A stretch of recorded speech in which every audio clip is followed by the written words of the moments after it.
Atenção! Começa agora uma teleaula de Geografia do Ensino Médio. Você vai assistir a teleaula de número 35. Bons estudos!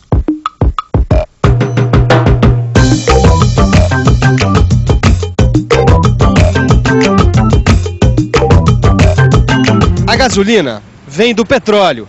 E o petróleo, como você sabe, é a principal fonte de energia da sociedade industrial.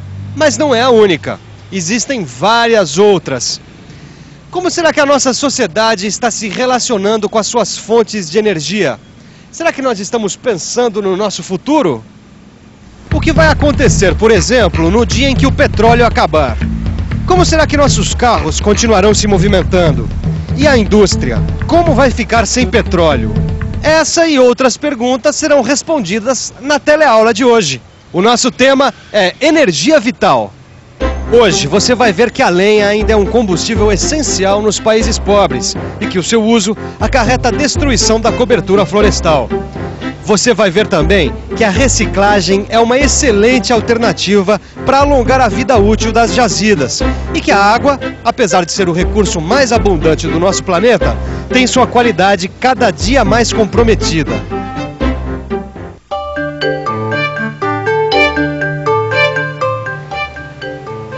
O petróleo, como a gente já viu, junto com o carvão, são as principais fontes de energia da sociedade industrial, do nosso tempo.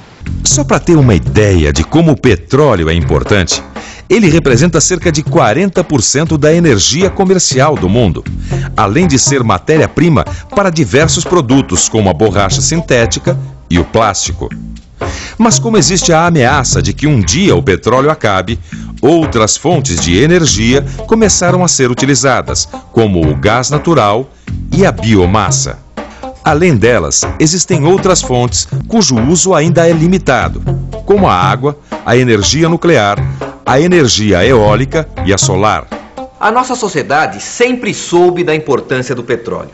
Mas essa importância só ficou evidente mesmo a partir de 1974, quando o mundo viveu a sua primeira crise do petróleo. Você sabe por que essa crise do petróleo ocorreu em 1974?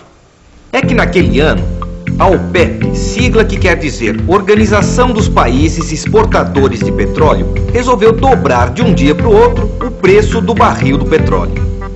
Agora, imagina só a confusão que esse aumento gerou, pois até 74 os países consumidores de petróleo usavam essa fonte de energia sem a menor economia, esquecendo-se de um detalhe importantíssimo. O petróleo, acumulado durante milhões de anos pela natureza, não iria durar para sempre.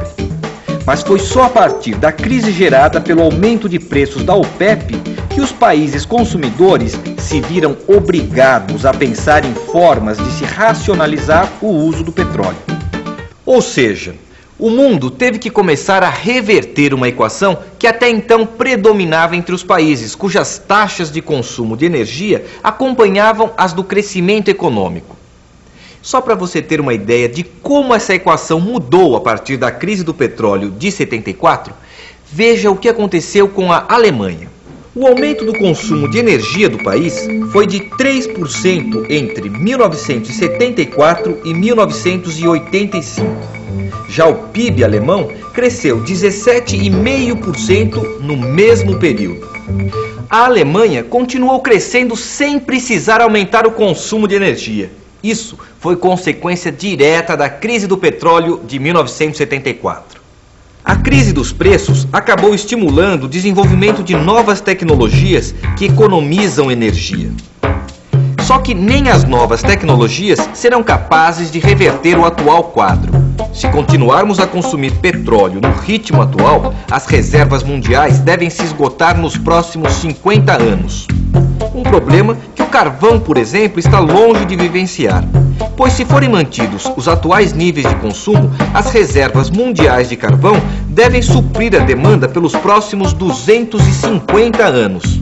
Só que o carvão provoca uma série de problemas ambientais. Um fato nos dias de hoje que deve inviabilizar uma volta maciça ao seu uso. Isso não é tudo. Não pense você que o petróleo e o carvão são os únicos problemas energéticos do nosso tempo. Existe um outro, ainda mais antigo do que eles. O problema da lenha. Você pode achar meio estranho que ainda nos dias de hoje a lenha é utilizada como fonte de energia.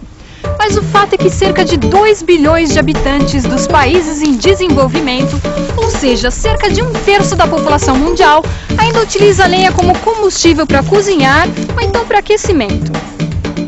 Além de ter que destruir os meios de vida do futuro para garantir a sobrevivência do presente, essas populações dos países pobres ainda estão tendo que enfrentar outro problema.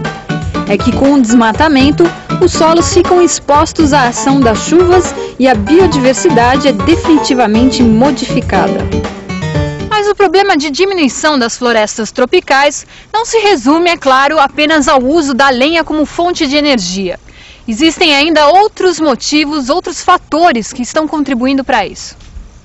Manaus, Brasil. Queridos pais, a floresta amazônica é linda, mas eu fiquei muito preocupada com o que vi por aqui. Tanto as madeireiras, que estão atrás de madeiras nobres, quanto os colonos que querem terras para agricultura, estão desmatando as florestas sem dó nem piedade. O pior é que se ninguém fizer nada, daqui a 50 anos a gente corre o risco de ver toda essa formação florestal desaparecer. Mas peraí, Vicente, tem uma coisa que eu não entendi. Por enquanto eles só falaram do petróleo e da madeira. Mas os recursos naturais que a gente usa não param por aí, não é mesmo? Não, lógico que não. Além desses combustíveis fósseis, que são utilizados como energia, como matéria-prima, a indústria ainda utiliza mais de 80 minerais também como matéria-prima. Só como exemplo, o cobre, o estanho,